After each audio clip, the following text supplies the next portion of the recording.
Hello viewers, இன்றைக்கி நம்ம வீடியோவில் மார்ஜினல் காஸ்டிங்கில் வந்து பார்த்திங்கன்னா பிரேக் இவன் பாயிண்ட் வந்து எப்படி கால்குலேட் பண்ணலாம் தான் பார்க்க போகிறோம்.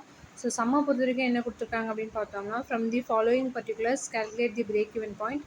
வேரியபிள் காஸ்ட் பர் யூனிட் வந்து பார்த்திங்கன்னா 24 rupees. ஃபிக்ஸ்டு எக்ஸ்பென்ஸ் வந்து பார்த்திங்கன்னா 1,20,000. செல்லிங் ப்ரைஸ் பர் யூனிட் வந்து பார்த்திங்கன்னா 36 கொடுத்துருக்காங்க. ஸோ இப்போ வந்து நம்ம பிரேக் இவன் பாயிண்ட் இதுக்கான ஃபார்முலா வந்து பார்த்திங்கன்னா fixed cost divided contribution per unit. ஓகேங்களா? ஸோ ஃபிக்ஸட் காஸ்ட்ன்றது ஃபிக்ஸட் எக்ஸ்பென்சஸ் நம்ம 1,20,000 நம்ம எடுத்துக்கணும்.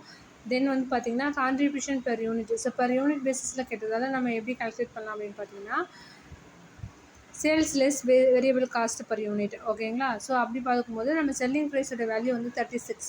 So 36 less 24. ஸோ லெஸ் பண்ணால் நமக்கு 12 rupees கிடைக்குது.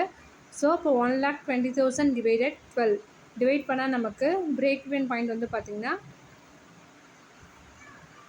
10,000 யூனிட்ஸ் வருது. ஓகேங்களா?